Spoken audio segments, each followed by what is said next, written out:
ክብር ለእግዚአብሔር ይሁን። ዛሬ ደግሞ ስለ ጸሎት አብረን እንመለከታለን። ከዛ በፊት ግን ሁሉን ለሚችለው ለእግዚአብሔር ጸሎትን እናቀርባለን፣ ጸሎትን እናሰማለን ወደ ልዑል እግዚአብሔር። የማናየው የሚያየን ሲሰማ ስሜት የማይሰማን ነገር ግን እሱ ይሰማል። ምክንያቱም ከእግዚአብሔር ጋር የምንገናኝበት ልዩ መስመር ጸሎት ነውና እግዚአብሔር የተመሰገነ ይሁን። ስለዚህ አብረን እንጸልይ። ልዑል እግዚአብሔር ሆይ በጌታ በኢየሱስ ክርስቶስ ያው ስም ደግመን ደጋግመን ስለ ቅንነትህ፣ ስለ ታማኝነትህ፣ ስለ በጎነትህ፣ ስለ ሁሉን ቻይነትህ፣ ስለ ድንቅ ፍርድህ ሁሉ በጌታ በኢየሱስ ክርስቶስ ያው ስም ደግመን ደጋግመን እናመሰግናለን። የዘላለም አምላክ እግዚአብሔር የሚወዱህ ወደ አንተ የሚቀርቡ ሁሉ እንደ ፍቃዳቸው ሳይሆን እንደ ፍቃድህ ማንኛውን ነገር ስለምታደርግ በፍርድህ ግሩምና ጻድቅ ስለሆንክ እጅግ አድርገን እናመሰግንሃለን። የሰማይ አምላክ እግዚአብሔር ሆይ በጌታ በኢየሱስ ክርስቶስ ያው ስም ይህንን መልእክት የሚሰሙ ሁሉ በናዝሬቱ በኢየሱስ ክርስቶስ ስም የጸሎት መንፈስ ይውደቅላቸው፣ ይበረቱ ዘንድ የዘላለም አምላክ እግዚአብሔር ፊትህን ይፈልጉ ዘንድ በአንተ ይታመኑ ዘንድ በናዝሬቱ በኢየሱስ ክርስቶስ ስም ማስተዋል፣ ጥበብ፣ ዕውቀት ሁሉ ይጨመርላቸው። የእስራኤል አምላክ ቅዱስ እግዚአብሔር ሆይ መንፈስ ተዘጋጅታለችና ሥጋ ግን ደካማ ነው ተብሎ እንደተጻፈ እንዲሁ በእግዚአብሔር መንፈስ እንድንጸልይ መንፈስ ቅዱስ ሆይ እንድትረዳን በጌታ በኢየሱስ ክርስቶስ ያው ስም እንማጸናሃለን። ሁሉም ለክብሬ ይሁን በጌታ በኢየሱስ ክርስቶስ ስም አሜን። ክብር ለእግዚአብሔር ይሁን። ወደ ፈተና እንዳትገቡ ትጉና ጸልዩ ይላል። በቅድሚያ ግን ጸሎት ማለት ከእግዚአብሔር ጋር የምንገናኝበት ልዩ መስመር፣ ልዩ መንገድ ነው። ወደ እግዚአብሔር የምንቀርብበት፣ ወደ እግዚአብሔር የምንሄድበት፣ ከእግዚአብሔር ጋር የምንቀራረብበት ነው። የሚጸልይ ሰው ሁልጊዜ የሚጸልይ ሰው ሳያቋርጥ የሚጸልይ ሰው በሕይወቱ ምን ይሆናል? አንደኛ ሞገስን፣ ሁለተኛ ክብርን፣ ሦስተኛ ማስተዋልን፣ አራተኛ ጥበብን እያለ እየበዛለት ይመጣል። በጣም እየበዛለት ይመጣል። ክብር ለእግዚአብሔር ይሁን።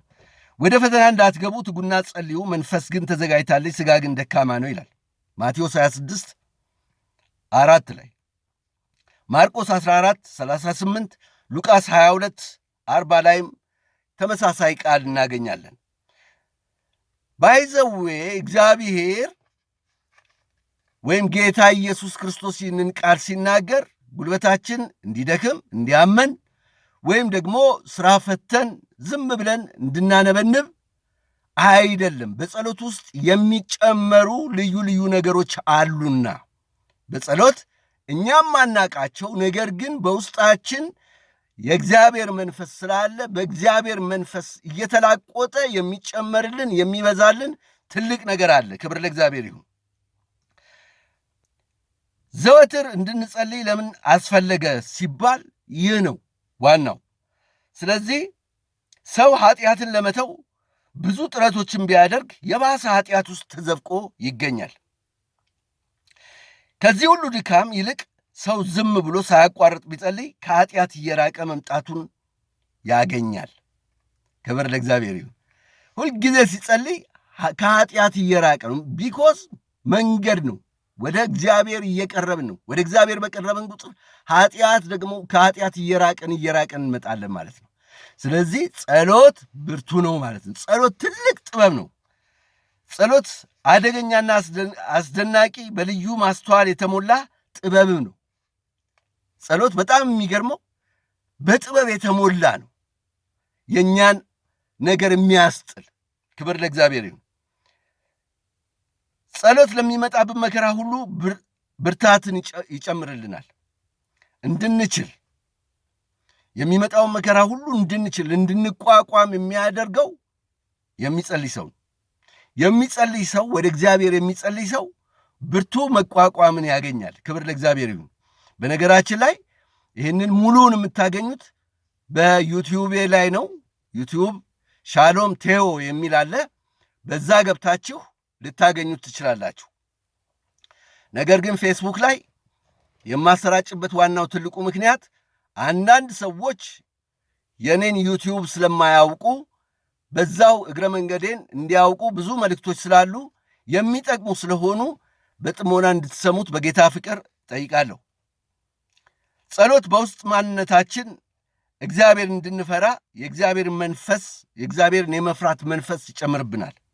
ጸሎት በምንጸልይበት ሰዓት ሁልጊዜ እግዚአብሔርን እንደ ጓደኛችን ወይም ደግሞ በስሜታችን ተነድተን እግዚአብሔር እንዲህ ይላል፣ የሰራዊት ጌታ እግዚአብሔር እንዲህ ይናገራል እንዳንል የሚያደርገን በጸሎት ስንበረታ ነው።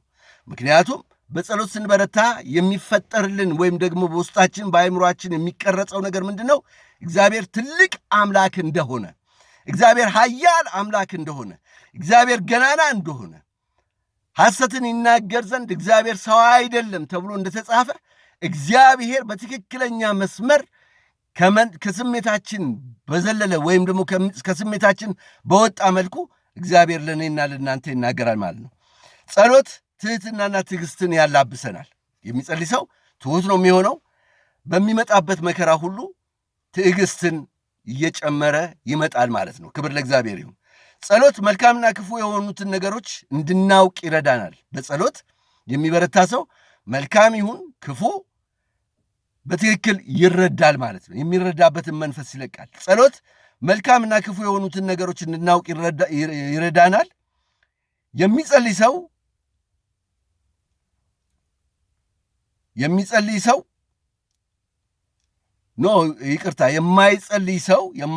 ሰው ይሳደባል፣ በትዕቢት ይሞላል፣ ይንቃል፣ ይሰክራል፣ ይዘፍናል፣ አእምሮውን በውስጡ ላይ አልፎም በአምላኩ ላይ ያላግዳል።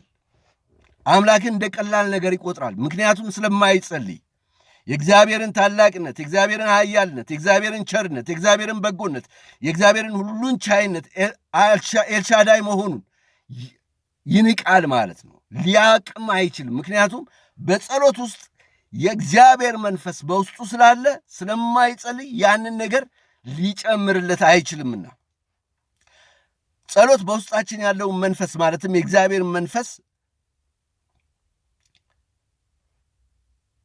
እንዲበረታ ከማድረጉም ባሻገር እግዚአብሔር አምላክ አባታችን እኛ ደግሞ የእርሱ ልጆች እንደሆንን እንዲሰማን ያደርጋል።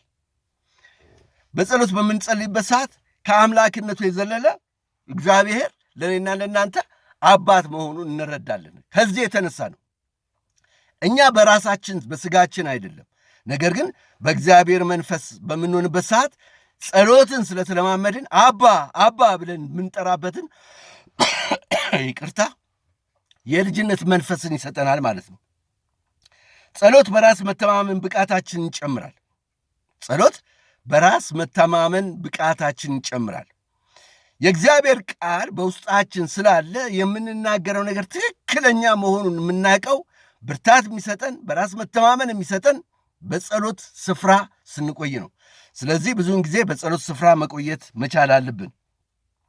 ጸሎት እውነተኛ የሆነውን የእግዚአብሔርን ቃል ስናነብ እንዲገባን፣ እንድንረዳ፣ እንድንታዘዝ ያደርጋል። የሚገርም ነው ጸሎት፣ በጣም የሚገርም።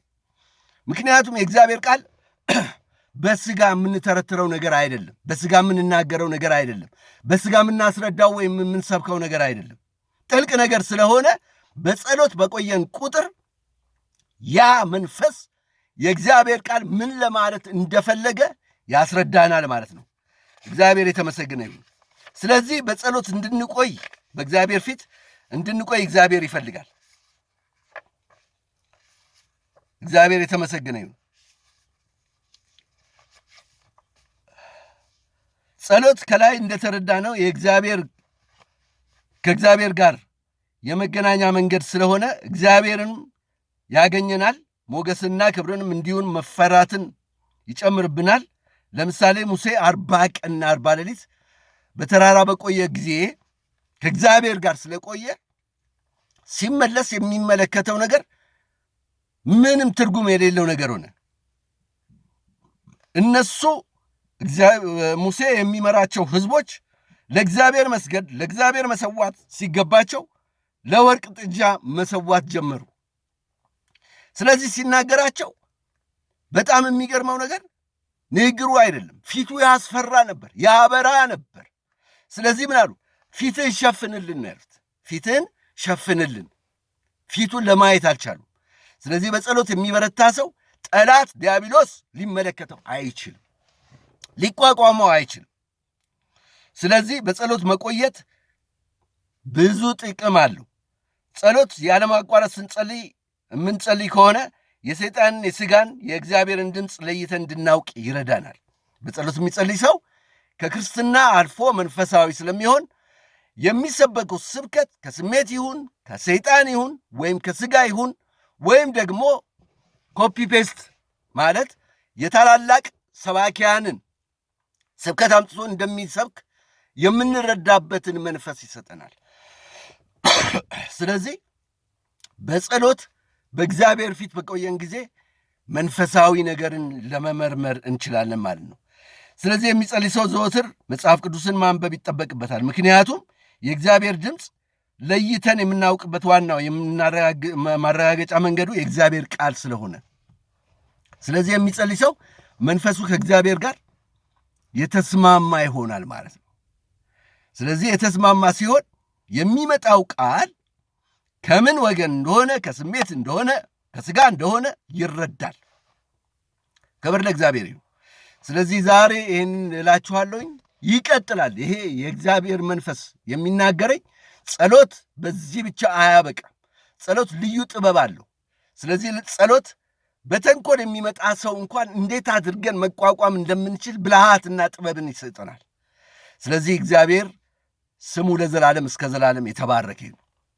ለዚህ ነው ተግታችሁ ጸልዩ፣ ወደ ፈተና እንዳትገቡ ትጉና ጸልዩ የሚለው። በጸሎት ውስጥ ጥበብ ይጨመራል፣ እውቀት ይጨመራል፣ ማስተዋል ይጨመራል፣ እግዚአብሔርን መፍራት ይጨመራል፣ ትሕትና ይጨመራል፣ በጎነት ይጨመራል፣ ቅድስና ይጨመራል። ቅድስና እየበዛ ይመጣል በጸሎት ውስጥ። በሥጋ አይደለም። ከኃጢአት እንራቅ ብንል መራቅ አንችልም። ነገር ግን ከኃጢአት የሚያርቀን ትልቁ መስመር ጸሎት ነው። ስለዚህ ጸሎት ሊወደድ፣ ጸሎት ሱስ ሊሆንብን ይገባል። የሚጸልይ ሰው ይበረታል። የሚጸልይ ሰው ይለመልማል። የሚጸልይ ሰው ዕድሜው ይበዛለታል። የሚጸልይ ሰው ከክፉ ነገር ይጠበቃል። ምክንያቱም ከእግዚአብሔር ጋር ግንኙነት አለውና። ክብር ለእግዚአብሔር ይሁን። ስለዚህ ወገኖቼ እንድንጸልይ አበረታታችኋለሁ። ግድ የለም ጸልዩ። መከራው አለ፣ ጸልዩ። ኃጢአት አለ፣ ጸልዩ። ድካም አለ፣ ጸልዩ። እግዚአብሔርን ዘወትር አሰላስሉ። እግዚአብሔርን ፊቱን ፈልጉ፣ ፊታችሁም ያበራል። በእግዚአብሔር ፊት ለመገኘት ዘወትር ትጉ። እግዚአብሔር ለዘላለም ስሙ የተባረከ ይሁን። ዛሬ ይህችን እላችኋለሁኝ። በሚቀጥለው በጸሎት ምን እንደሚገኝ ደግሞ የመጨረሻውን ክፍል ጌታ ይረዳኛል አቀርባለሁ። እግዚአብሔር ዘመናችሁን ሁሉ ይባርክ። በጌታ በኢየሱስ ክርስቶስ ስም አሜን። ሃሌሉያ።